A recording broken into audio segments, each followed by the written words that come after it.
Hi, everyone. Welcome to tonight's event on Suburban Ecologies.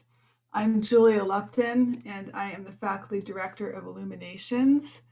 And I'm really excited to introduce to you my colleague, Jesse Colin Jackson. Jesse is a Canadian artist. He relocated to Southern California in 2013. He's a professor in the Department of Art. And Jesse uses digital visualization and fabrication tools to create objects and images that reflect the nature of our constructed environments. His interactive marching cubes installations and performances have actually been featured all over the world. And he is currently the Claire Trevor School of the Arts Associate Dean for Research and Innovation. So we're super happy to have Jesse here to talk about his exhibition, Suburban Ecologies. Jesse, I'm going to turn it over to you. Hi, everyone. Thank you for coming, and thank you to Illuminations for hosting this event. Like all things pandemic, this is a pretty unique experience. I'm here to talk to you today about an exhibition that I put up in December here in Irvine that closes this week, but never really opened, and unfortunately hasn't been open to the public because of the winter surge in California. So I'm really happy to get to share it with you here online as best I can. And why don't I get started? I'm going to share my screen.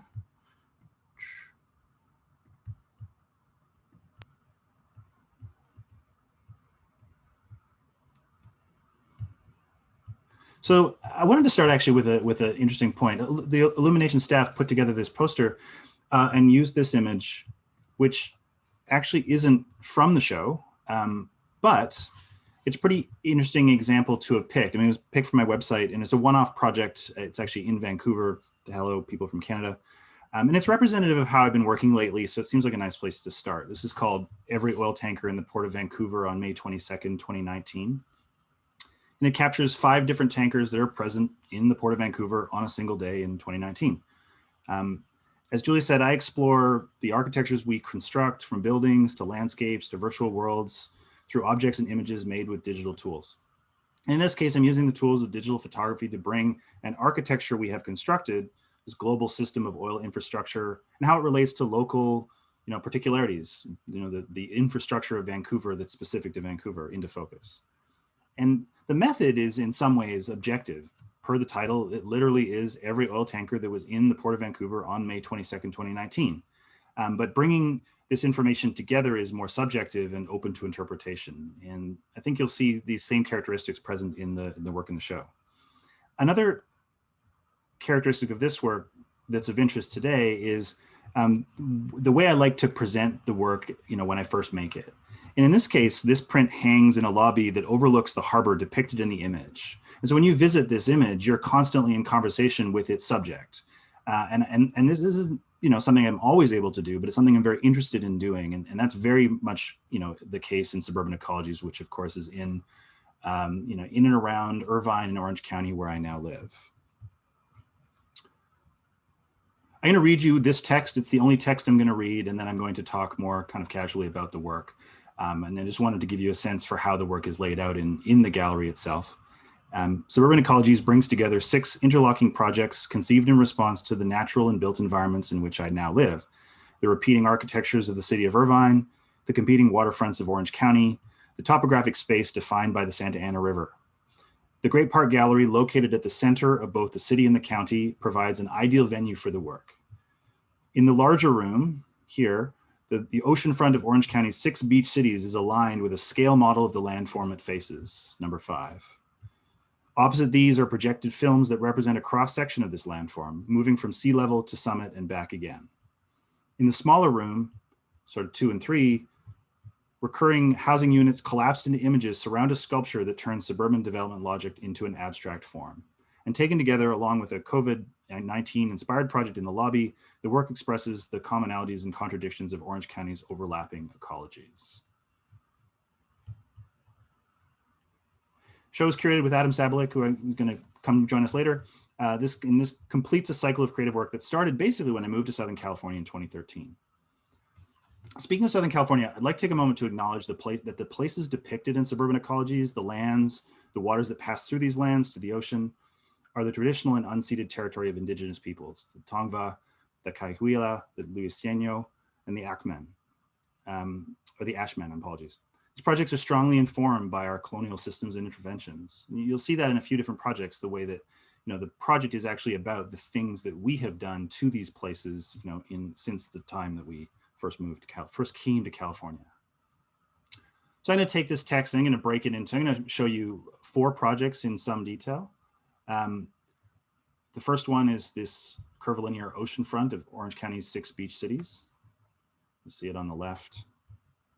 But before I get into this, I have one little diversion from my slide deck. I want to show you on my website, there are things that just don't make sense to sort of talk about, to project through Zoom. So there is a video of the show. I'm going to show you a few minutes of it. I'm a little bit afraid that the bandwidth won't work, so I'll just show a few seconds of it.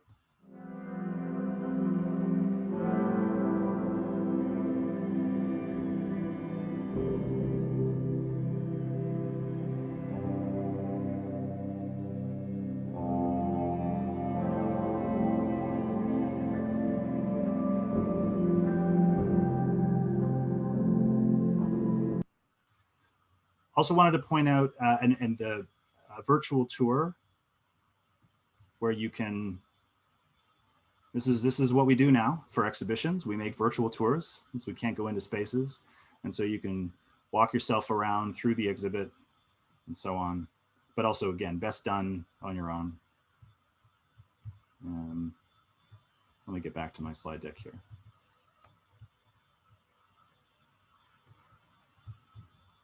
Okay, so in the 6 images of the Orange Coast, I'm moving across a linear environment. This is the edge, the ocean front of Orange County. Those of you who aren't from Orange County, I mean, it fronts the ocean. It's famous for its 6 beach cities. And over the course of the fall, I walked the length of Orange County's ocean front, about 60 miles, not all at once. The 6 beach cities of San Clemente, Dana Point, Laguna Beach, Newport Beach, Huntington Beach, and Seal Beach, shooting 8 panoramic images per city, each centered on the water's horizon. I then combine the images into a single composition. And what happens in these images, and this is work that I've been doing for quite a while, is the elements that are common start to come into the foreground, like the unifying horizon of the water, and then the uncommon elements along that waterfront compete for our attention. So this is San Clemente in detail. San Clemente is where the train line comes to the ocean. So we see things of trains. Lots of trains, people on the beach, of course. This is Laguna Beach, characterized by cliffscapes and buildings kind of in competition.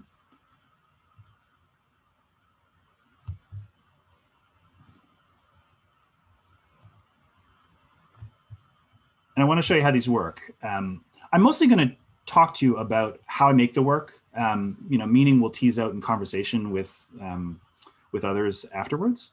But I think it's always interesting to just show you what I do. In this case, I pick locations along the waterfront. This is the waterfront of Newport Beach, California, and take a panoramic image. Some of them work out, some of them don't, for various reasons. I kind of narrow it down to 8 that seem to represent this particular jurisdiction. And they're panoramic images like you can all make with your phones these days. It's interesting to me that when I started making images like this was kind of fancy, and nowadays we can all do this. And each of them is, I'm standing at the water's edge as best I can, which is what creates this effect where the water is flowing into me as the photographer, into the camera. And while some of these panoramic images are, quite nice on their own, I don't use them directly. I only use them in combination, as shown before. And so this is Orange Coast number 4, Newport Beach, 2020.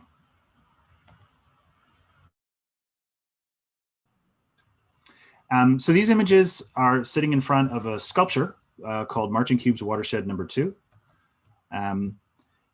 This is a tough project to explain in a minute or less, but I'll give it a go. I've made a kit of parts called Marching Cubes that I make sculptures out of.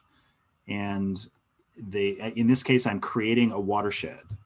A watershed is the bounded area of land that captures the water that leads to a river. And the Santa Ana River is the local kind of major river system that flows through San Bernardino, through Riverside County and into Orange County. And one of the things I observed, a lot of these projects are about things I observe upon coming to a new place. There's an advantage, to being a newcomer to somewhere. You start to think about things, and then now I've been here for quite a while, so maybe I wouldn't notice anymore. But one of the first things I noticed was we have this big river, and people don't seem to know a lot about it, the people that I'm talking to. Now, of course, that wouldn't have historically been true. This river created a massive fertile plain that indigenous people, occupied and made use of. It was also used for the orange groves that are the namesake of Orange County. And they built a dam in the 1920s and blocked it off. And so Orange County actually isn't kind of as dominated by the river as it once was. This project brings the watershed kind of back to life as a sculpture by exaggerating the vertical topography and then creating it with my kit of parts.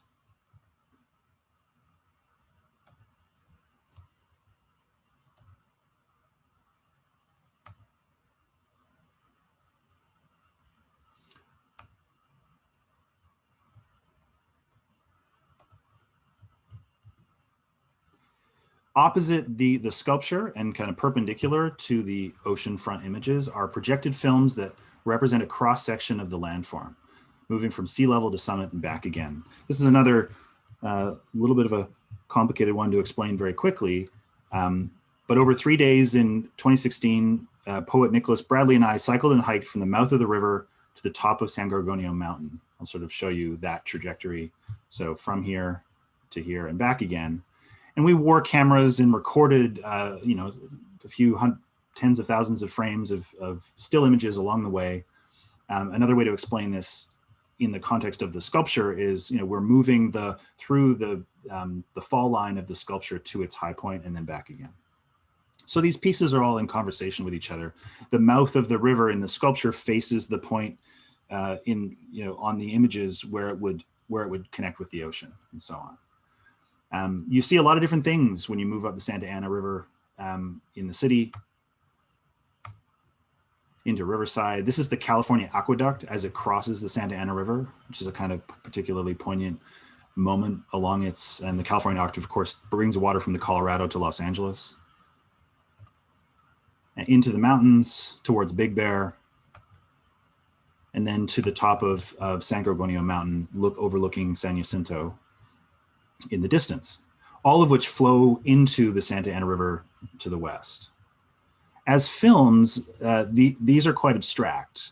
And one of the big disappointments of having a show that can't be seen is that this work really demands, going to be in the space, because it takes a while to sort of understand what you're seeing. But what the films do over the course of an hour is they take you along the journey from the ocean to mountaintop and back to the ocean in various levels of abstraction. So I'm cycling through one frame from the journey, and this frame recurs across 10 different films at a different level of resolution. And there's a kind of a point, and maybe here, where you start to realize that these pixelated squares are in fact depicting something quite clear. In this case, we're in the parking lot at the base, at kind of the top of the road in Forest Falls, heading into the mountains on a mountain trail. So the people who are visiting the show who don't have 10 hours to watch a long film, I'm kidding, of course, you wouldn't be expected to do that. There's an alternative, which is a selection of stills from the journey, from both Nick's camera and my camera, from the ocean to the mountaintop and back to the ocean again. So it kind of cycles through the journey. The exhibition has a smaller room, which is focused on Irvine. If you think of this spatially, the gallery itself is a larger territory encompassing the river and Orange County and its neighboring counties and the relationship between those counties. And then within the gallery, there's a smaller room that is Irvine. Irvine's located at the dead center of Orange County. It's a for those of you who, again, aren't from Irvine, hello, East Coast people, thank you for joining us. The Irvine is a master plan community, very well known for its master planning, founded in 1971. University of California, Irvine is actually the first thing that anchors the urban development of Irvine. So this is the smaller room adjacent to the watershed focused work and the ocean focused work. and it features images and a single sculpture, both with a similar name. These are called the Villages of Irvine, and the sculpture is called A Village of Irvine. The Villages of Irvine are constructed in a similar way to the ocean images.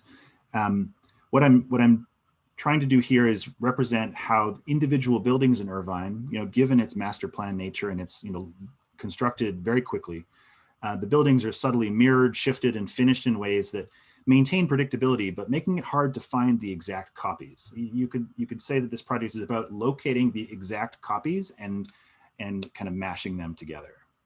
So I combine, again, 8 images of a building model, and I set up this juxtaposition between the common elements and the unique characteristics of each scene. I mean, the houses are the same, but the yards are not. And in some cases, like this one, a person has actually done an addition, which makes it different than its original model. This is an early Irvine house from the late 60s, early 70s. Irvine houses are not all modern. This is a later building in a village called Northwood. And Irvine is organized in terms of villages. Again, those of you in Irvine know this, but and each village has a distinct architectural character that I'm trying to capture in the image.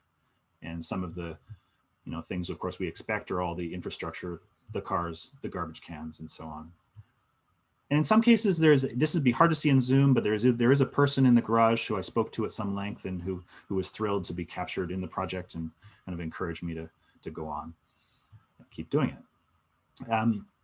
This is an example that's not a house. So the organizing feature that this image is created around is a planter box in a row of condos, and each cul-de-sac has this planter in the center. So there are multiple cul-de-sacs captured from multiple angles around a circle. In a way, this just was a neat opportunity for this type of image because I could go around the circle and capture the same, the whole ring of condos in a single image. I made a new piece this morning. I was procrastinating at making this talk, and so I thought I would create one that is, and those of you that are on campus, this is campus housing. This is Las Lomas, currently empty, about to be torn down. And I just wanted to show you literally how this works. So I've picked an element within Las Lomas, this gateway that's a common characteristic, something that repeats and organizes the territory. In some cases, I have to flip them backwards. So you see Las Lomas is written backwards to get the elements to line up. And I'm not done this piece. I'm not entirely happy with the outcome, but I'm getting there. And this is how it kind of collapses into a single image. So I'm trying to take something that repeats and express it as a single image. It's kind of the opposite of maybe a documentary project where you take as many images of a single subject. I'm creating one image of many things that are the same.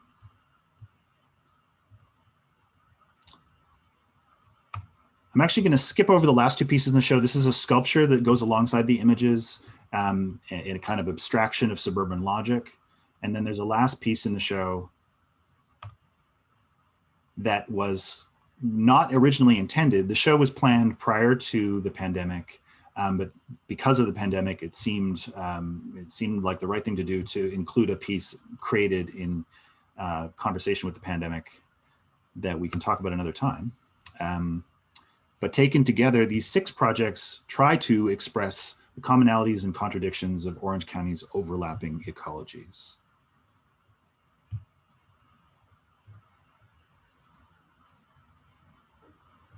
I'm going to invite everybody back one at a time to have a conversation and also take your questions. You're welcome. Maybe I'll just introduce this feature for those of you that are new to webinars, that you can, there's a Q&A place where you can ask your question, and we will take up that question and paraphrase it for you, so you don't actually have to have your video turned on or anything like that. Julia and I have had the pleasure of working together on a number of design-related projects and Irvine historical projects over the years, including this one. So Julia, if you want to come back and join us. Adam Sabolick, who works at the City of Irvine, is the curator of Suburban Ecologies. It's been such a pleasure to work with Adam. We started this project 2 years ago, thinking about what we might do, in an exhibition that features work about Orange County. Strangely, that's not that common, and it wasn't something that the gallery had done. It had focused on some historical, shows about Irvine and Orange County, but not something contemporary. And so Adam, please join us. And lastly, I want to invite Valerie Olson from the Department of Anthropology, who's an environmental anthropologist and who recently participated in a collaborative ethnographic project to show how diverse underserved communities experience water quality, access, and decision-making in the Santa Ana watershed. So Val and I are working on a follow-up project as part of the Getty Museum's Pacific Standard Time series of exhibitions. This will take place in 2024. And we're basically just geeking out on watersheds. We're extremely excited about how we can create more and new work focused on this watershed and others. And that's my talking part. So I'll stop sharing my screen. And I'm going to invite Val to kind of start off some questions and then take some questions from the audience if there are any. Yes, again, audience members, please use the Q&A to type in some questions and I will field those as they come in. Thank you very much, Jesse, for seeing this, for setting this up for us and for providing us with a guide to this wonderful show, which is basically an immersive experience. And I do have a couple of questions coming in, and I do want to address the idea of watersheds, or maybe pose some questions to you, because this is the land water form that we're quite interested in. But I first wanted to invite Adam to perhaps give us an idea of what it was like to curate this show. It's an unusual show. It's multimedia, multimodal, and immersive. And I was wondering if Adam wanted to share that with us. Thank you. So like Jesse said, we started having conversations about this show about 2 years ago. And as that conversation evolved, the concept for the exhibition evolved. I thought it was a unique opportunity to, as a public space, how do we show contemporary art that educates people, but also is accessible and doesn't make people feel like they don't understand what's happening in the work, which oftentimes people that are not familiar with the discourse of contemporary art could feel that way. So Jesse's subject matter and his interest in working with regional subjects, subjects that everybody's familiar with, to me, creates a unique opportunity to not only introduce people to a new perspective of the region, whether that be the coastline, housing development, or the watershed, but also hopefully spark a new interest in contemporary art and leave the gallery looking at their surroundings differently. I think one of my favorite experiences about looking at art is when I leave a gallery or a museum or an artist studio and I see the world differently. And I think Jesse's work is perfect for that, especially for Irvine and for Orange County. So obviously, I think there's a lot more I could say in terms of the history of art making in this region, the history of UCI, and how I feel Jesse's work aligns with those things. But most importantly, it's creating that accessibility and that kind of opening up people that would not normally be looking at contemporary art to be into it. So. Great, thank you, Adam. We have questions coming in, and several of them have to do with your process. And before I pose that to you, I wanted to just note that, as you stated in your talk, watersheds are an interesting object to work with, and I'm very interested in what you have to say about that, because one way that the West can be understood to be a colonial space is in terms of watersheds, in terms of the gravitational dynamics of water flows, and which kind of determine the provisioning and enclosures of how colonization works in this area. And so in some ways, the history of the West is, as an occupied space, is the history of the occupation and re-engineering of watersheds. But watersheds remain kind of a hidden space. They don't correspond to the settler colonial territorial forms that we're all familiar with, state, county, city, or ranch, or anything like that. So I wondered if you could launch us into, give us a way to bridge to questions about your process by maybe addressing a little bit about how you want us to experience the watershed. If art is a way of reorganizing perceptions, it's a form of reorganizing. What kind of reorganization? What would you like your viewers to experience? How would you want to reorganize your viewers' experience or perception of where they are in relation to the watershed we reside in? You know, on a basic level, the sculptural project in particular, it is quite literal. It's a way of bringing the watershed into the conversation. The thing that most people in my experience that I'm speaking with are not familiar with. I mean, it's fairly quick for people to get it. I don't think it's a very difficult concept to understand. Water flows downhill. It's captured by a basin. Every ounce of land is a dish, and the water is flowing to something.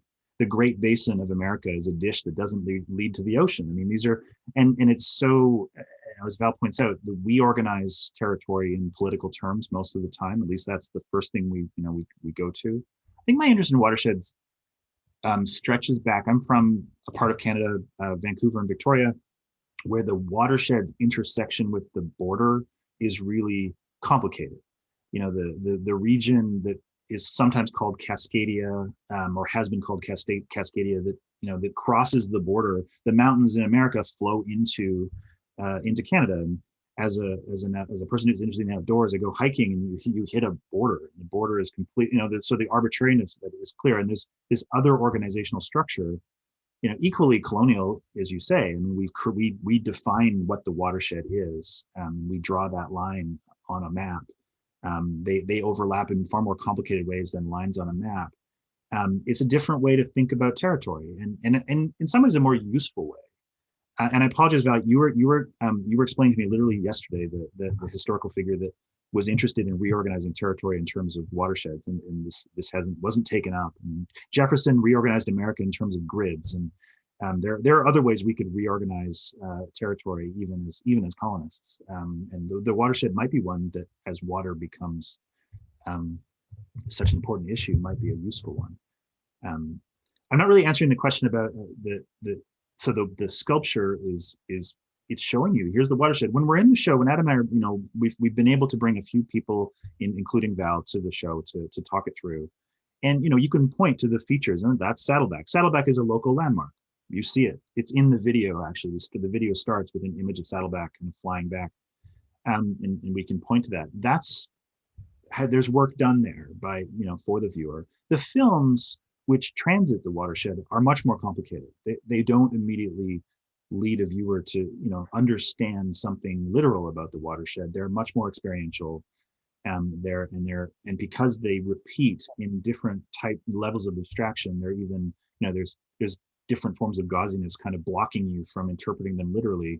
And instead it's about the movement through and back and through and back, mimicking the water that flows across the surface. So I suppose I'm trying to bring, I'm excited about the watershed as an organizing structure and how it, what it reveals to me as an artist and to the viewer in experiencing my artwork.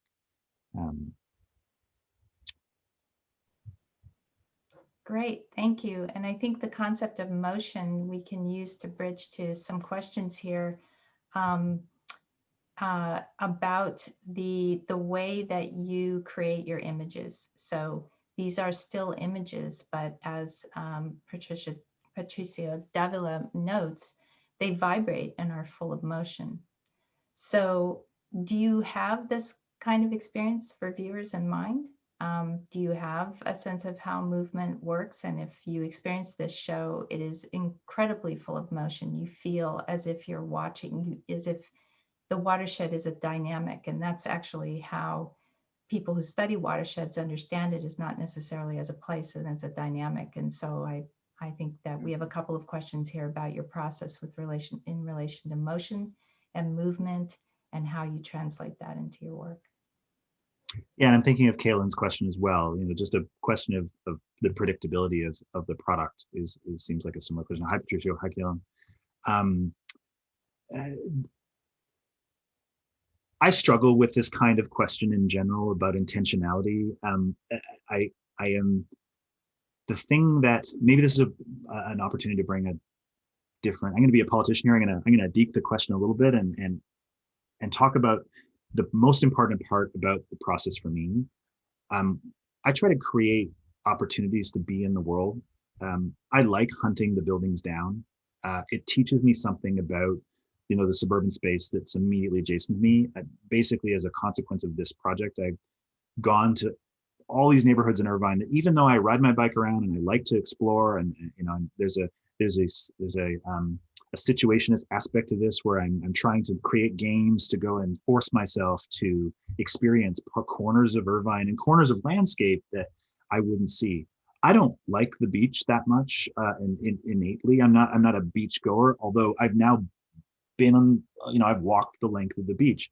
I now take my family to the beach because I know all the beaches. And this is the part of the project that excites me. And it's a disappointing answer as far as intentionality. The movement, Patricio, is, I'm certainly at this point aware that these images have that quality. And the ones that have the most motion in them are when the common element lines up really clearly. And I mean, actually, Simon Leong, I feel like we're going to struggle to get to your question, but there's an aspect of what you're asking that I think we can address. I love Simon's question. It's dense. The horizon as an organizing feature in the beach image is in some ways the weakest of all of the work that I do that's like this, where I'm seeking out a common element. The buildings, the newer they are, the more perfect they line up.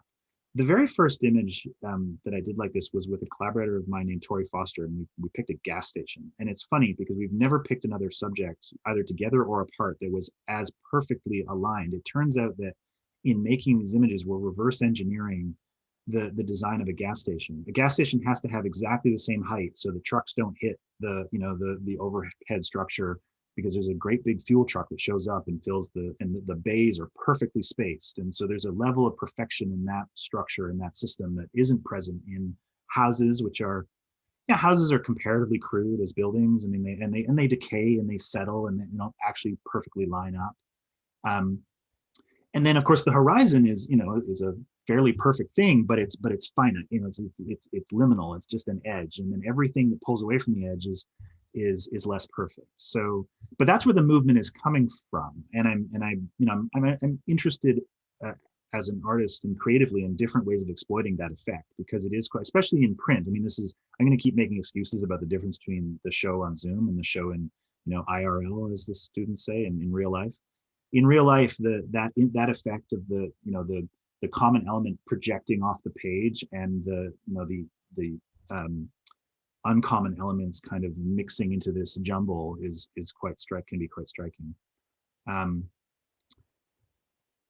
And Kaylin, I don't think I know. No, I mean, I have, relative to some artists, I have a pretty clear sense for what I'm going to get, but it's never exactly what I expect. But I think what is unexpected about the images isn't how they come together. It's the elements themselves. I always think I'm going to find these, like, for example, in the houses in Irvine, I had this idea based on my lived experience in Irvine that the repeated houses would be easy to find, because that felt characteristic of Irvine. And driving down the street, it was like, oh, all the houses are the same. It actually turns out that there's enough difference that it's a bit of, I have to get in Google Maps and hunt them down. I mean, if I need to find enough, and so that's where the unexpected comes in, is that I have a hypothesis, I suppose, about the level of repetition that exists in the world, and then I test that, and it turns out to not be true, and that impacts the end result. I mean, I don't get the image I'm thinking I'm going to get, and I wind up having to cover more ground to find the level of repetition I'm looking for. And there's a lot that gets thrown away too. And there's a lot of, in every image, the number 8 comes from the fact that just works better in Photoshop. In this case, I've done it with more, I've done it with less, and there's something about between 6 and 10 that really works well, and more doesn't help. but no, but I'll have shot 16 or 18 houses before I, narrow it down to 8. So it's the process leads to all sorts of unexpected elements. Great, thank you. And we did have a question about the local water. Does local water still come from the Santa Ana? And I'm wondering if any of our panelists here know the answer to that. I do, but I want to give you an opportunity to answer first. Now that's a question for you. That's all. Yeah, and our guests like Kaylin and others. Yeah, so we get Santa Ana River is a part of the source of water still, but we also get water from runoff, different water supplies. We also get a bunch of water, maybe 20% is imported from the Colorado River or from even the Sacramento-San Joaquin Delta. It's very interesting, this notion of imported water, but we also are very well known worldwide in this area for recycling water and for having an extensive infrastructure of recycling in which we're pushing water through these systems, these natural systems, faster than we normally do. So I do want to turn to a very interesting question about from Alan Hess about how these artworks relate, reflect, add to, or critique any other examples of previous Orange County art, such as the Plein Air, Louis Baltz, etc., and our perception of Orange County. Great question. Hi, Alan. Thank you for joining us. Alan, of course, is a historian of local architecture, California architecture. I'm really happy to have you here. I called Alan in the fall to ask him which houses should I target, and we had a long conversation about just and I thank you for that, Alan, because I think I did wind up using some of your suggestions. I am so the spectrum from plein air to Louis Baltz is broad. Louis Baltz is a photographer who he was a photography professor in Orange County in the 70s. He did a project called the New Industrial Parks near Irvine, California. That's not exactly right, but it's in a new topographic style. It was featured as part of the new topographic project. So I'm quite interested in Baltz because he's one of the famous photographic figures that emerges from Orange County,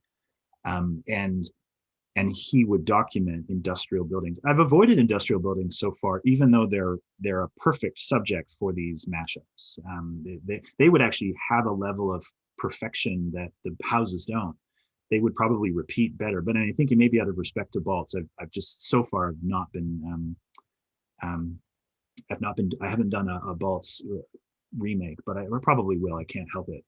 And the plein air is visible in that movement. I mean, there's I hesitate to ascribe. Maybe we can defer to Adam for a second here to describe a painterly quality to the images. But as a non-painter or a person who hasn't painted in a very long time, I don't have a direct connection with any kind of painting, but it's undeniable that visibly there's something about the way the images render and the texture of them that starts to be reminiscent of interpreting a landscape through painting. And the other characteristic that's inevitable in photographs of California, and I suppose exaggerated in some of the post-processing, is the color. The brightness of Southern California that has influenced so much art making locally. I mean, Adam, what say you? Yeah, I think I love the idea of the work relating to plein air painting, solely based on Southern California's relationship to the type of art it puts out, and it really kind of starts. In terms of modernism, it starts with a kind of plein air approach, and what the plein air painting, the idea of capturing light and capturing light moving throughout the day. I think that there's a really strong relationship, especially like the image that's behind you right now, Jesse, this sensation of light fluttering, and then that making me think of movement, and that making me think of the time of the day, and then the time of society moving forward, and that would be like a form of development. So there is this kind of, the painter in me loves this idea of well, we live in pluralism. We live in a time where you don't have to paint or cast bronze or chip away at marble to be considered an artist. You can do pretty much anything. And here we have an artist who is doing digital composite photography to comment on something very similar to what had been historically captured in modernity, which, like I said, starts with plein air painting. Yet you go beyond the landscape and you're bringing in infrastructure, you're bringing in housing developments, you're bringing in a whole new conversation that the plein air painters of this region never touched. And then to do it in a new medium, which is composite photography, I think is very interesting territory. So.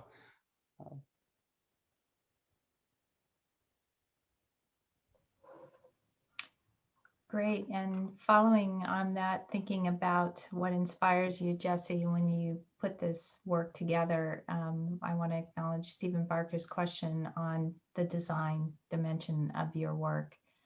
Do particular shapes or volumes figure more prominently in your vision in terms of what attracts you? I noted the that arch in the campus housing caught your attention, not just because it's probably not only because it's a repeated shape and object. So I'm curious about that as well. When I'm maybe it'd be fun to briefly. No, I was going to share a screen again. The arch in the local. What I was thinking about? I was doing that this morning, and I went to school to be an architect. I didn't ultimately practice very long as an architect, so that's always part of the vision, is just reflecting on that training. And there's lots of architects in the room. Thank you for coming.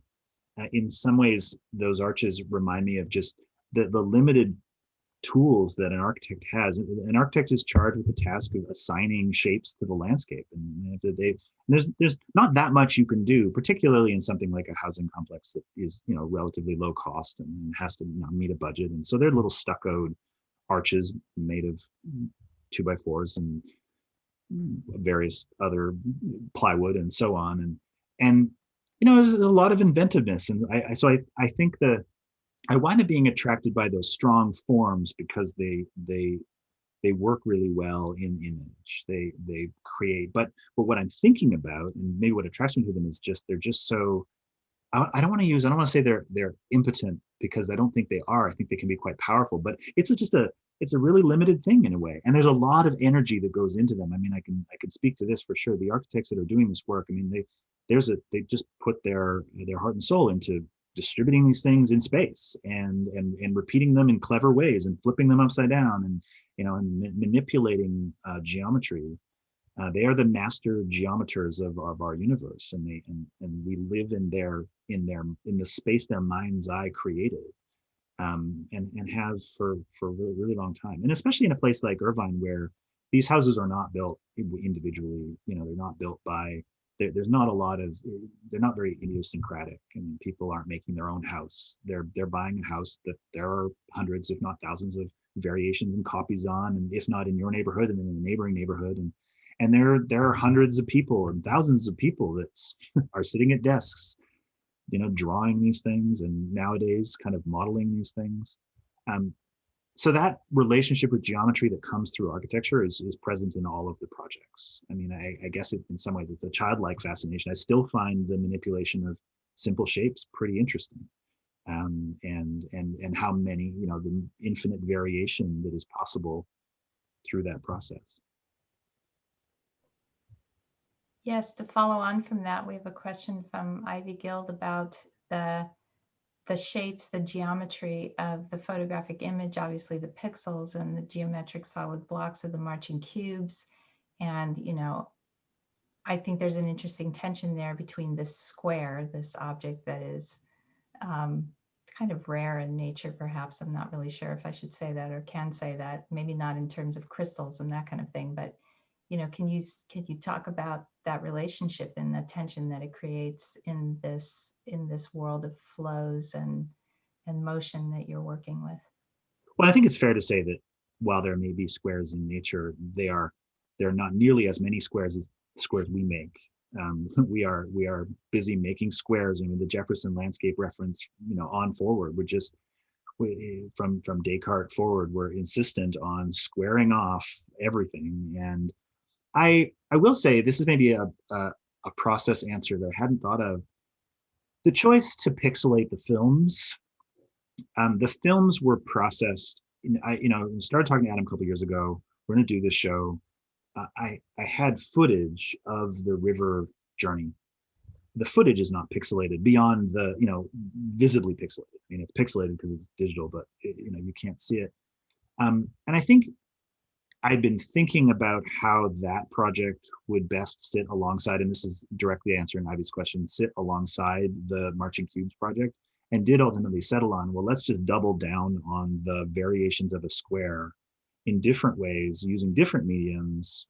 They're very different processes, really, up to and including the stills pinned on the wall. I mean, that might be the designer in me also coming to the fore, where it's like, given a lack of a better option, repeat the things that are already happening in new and interesting ways. That although what starts to happen, and Adam and I have been having some great conversations about this, things like the Instagram reference, which is not maybe deliberate, starts to show up. You're looking at a grid of, it's the world's most boring Instagram feed on the wall, because the pictures themselves are they're arbitrary. They're picked at random by randomizing them. Sort of, I'm not curating them. And then the thing that's hard to see in the the images of the show, of course, is that the level of pixelation and the shift is that's the part that's interesting to me. If there was an easy way to pixelate with triangles, I might try that. It's not the square itself that's of interest to me. Or what I was interested in the films was moving people between abstraction and figuration, where and that's there's a space between the music that accompanies the films, which we haven't gotten to experience, is run through the same set of filters. Alex Lowe is a composer who created music that goes alongside the films, that is also kind of increasingly resolved as the films become more clearly about something, where you start to see the two bodies moving along the river, you start to see the landscape. And then there's the place that I'm most excited about in the films is a couple of minutes where you're transitioning from an abstract color field into something that we can actually perceive. And I've been working a little bit with a neuroscientist on campus. This is very tentative so far. COVID really got in the way, and we had hoped to bring people to the show actually as a side project and try to study when does that moment occur. What is there a way that we can capture that?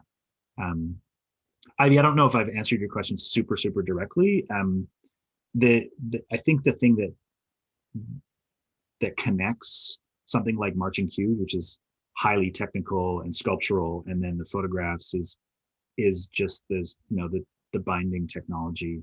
In that sense, I'm an artist that works with technology. I don't often call myself a new media artist, because I'm not usually, I think of new media artists as exploring the implications of technology directly. There's every time a new thing comes out, kind of poking at the edges of it, I'm using the technology to make work that's in some ways quite traditional, sculptures and photos, or if we can call photos traditional at this point. I'm looking at the screen as if I'm looking at Ivy. Sorry, Ivy, but I'm just looking at your question. Yeah, I want to acknowledge the fact that you and I have been working together since we showed up on campus. And one of the benefits of being at UCI is that this process, your show actually in a way maps onto, or kind of shows the relationship between the arts and the social sciences and the sciences on campus in terms of our attention we pay to watershed dynamics, the relationship between freshwater and ocean water flows. And you and I have benefited from collaborations with our ecology and evolutionary biology and earth system science programs, including the Ridge to Reef program that I want to plug, which trains scholars to do convergent environmental science among different disciplines. And I think this is one of the strengths we have here. And I wondered if you, Jesse, wanted to maybe speak to how the interdisciplinary dimensions of your experience here has maybe shaped some of your work. Well, and again, this is, the audience is a mix of UCI people and friends and family and art lovers from all over. This work would only make sense at UCI.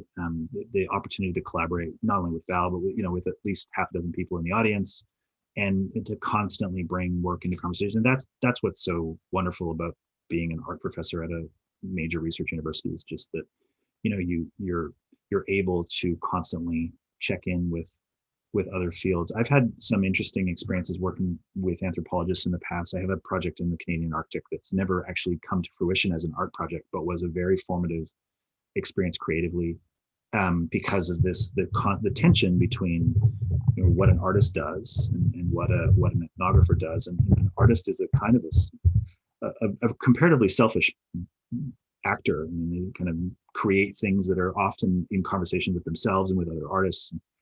They are certainly interested in issues and in all sorts of things, but there's something about the art making that is, it's authorship is central. And when working with Val, I'm constantly challenged to think about things like, what work does this does, and who am I doing it with, and who is it for, and how can I expand the conversation? I think that's one of the challenges we were just meeting about on Monday. We have this forthcoming project where we're going to take the Santa Ana watershed projects of mine and the work that Val has done, with the communities that live in the watershed, and bring them together, in some new way. And it's super interesting and super challenging. And I want to acknowledge David Lieberman in the audience, who I'm not sure we'll get to your question, David, but thank you for your comments. Yes, thank you, Jesse. And I want to acknowledge that Kim Kantani has pointed out that that you are, Jesse, have participated in the Museum of California Art's strategic planning process. And she notes that there will be an upcoming exhibition curated by Bridget Cooks for the MCA, in which I have been paired with a commissioned artist, Linda Gass, to work on representing the watershed, and we're working together on thinking about watershed pasts and futures, which also relates a lot to my experience working with you. So I just want to end with that note, and thank you so much, and I'll turn it over to Julia for our closing comments. Well, this has been great. I'd love to ask just a question before we leave to Jesse and Adam about the just curating during the pandemic and what it means to put all this energy into the physical disposition of a gallery space that's not being, as far as I know, actually physically visited, even by appointment. Is that correct? That's correct. And so maybe Adam, as a curator who's responsible for this space, and here we have this great opportunity tonight to get to hear from all of you about this work. But can you tell us a little bit about just the uncanniness, the Yeah. Simon asked about futurity, about the horizon. Tell us what this is all about. Yeah. I'm going to keep my answer short because I feel like Jesse is, the producer of the work might have a more interesting thing to say, but curating a public space that is operated by the city is much different than curating a private space. So following all state guidelines is something that we have to take extremely serious. And it being something that nobody has really experienced a pandemic like this. At one point last year, we were able to open for a month, and we were hoping that would have been the situation for Jesse's show as well. So we kept moving forward. Fortunately enough, Jesse's work is so relevant to the region, and because we're a municipality, we have the opportunity to look at options of how this show could exist outside of the gallery for the remainder of the year, or for some other type of timeline. So we're looking into those options, but as far as personally, of course, it's an extremely upsetting, and it's a letdown to put a lot of, I mean, like Jesse has said, we put about 2 years of thought into a project that only a handful of people have seen. But Jesse, did you want to comment on how your feeling was? Or Sure. It's funny. I want to acknowledge Ethan in the audience, who was a student of in our MFA program, who graduated last year. And of course, we had a whole cohort of students that graduated at the beginning of the pandemic, or who were finishing their projects. I mean, literally, whose work was put on hold for 6 weeks. Everyone was sent home, and work stopped. And so there's this interesting parallel where I was involved in a project to bring those projects back to campus in the fall, and that whole group of students basically had to have shows that nobody saw. I mean, it was the best we could do given the rules. And like Adam said, UCI basically operates with a variation of the same rules as the city does, driven by the state's regulations. The timing of the show was already fixed, but pre-pandemic. But when we started installing, or we were kind of getting towards installing, it actually looked, that was at the trough of after the first surge, and it just didn't seem like, we had no idea what was coming. We didn't know that it was about to get twice as bad. I think at this point I've gone through all the phases of grief, and I'm fairly at peace with the fact that we're probably going to reopen the county sometime in the next couple of weeks, and my show will have perfectly coincided with the. And Adam actually worked really hard to extend it. This was supposed to end in February, so we extended it a whole month to try to see if we could get to the place where visitors would be allowed, like regular visitors, and it's just not looking that way, but. And I thank Adam for even trying to find other venues for the work. For me, this was always meant to be, this was my first show locally about local things. I've been doing a lot of it. My exhibitions have tended to be back in Canada, where I'm from. And it's odd that I've been here for 7 years and haven't had a show, here, but that's just how the creative world works. My community and network was in Canada, and so that is disappointing. I mean, I do wish that I had been able to bring my work about local questions to a local audience, but it'll come back. There will be future opportunities to show work, this work or other work that's related. And Ethan, I'm sorry that we can't dig into your question. It's another dense. You and Simon should go and have a chat about your dense questions, and but but we know each other, and we'll get to talk about it separately. Just a fantastic panel and a fantastic audience. We've got faculty and students and museum curator and architectural historian and our dean, and so many people here to really share this work with you. And we have the links which have been shared, which we really encourage everyone to now take some time and explore the virtual tour and all these other great tools that Adam and Jesse have created. And thank you, Val, for your insight. And I think this cross-disciplinary, the ridge to reef, the anthropological and sociological dimension of the project is really exciting. So I want to thank everyone, and we'll see you for more Illuminations events this week and then next quarter. We've got lots and lots of stuff planned.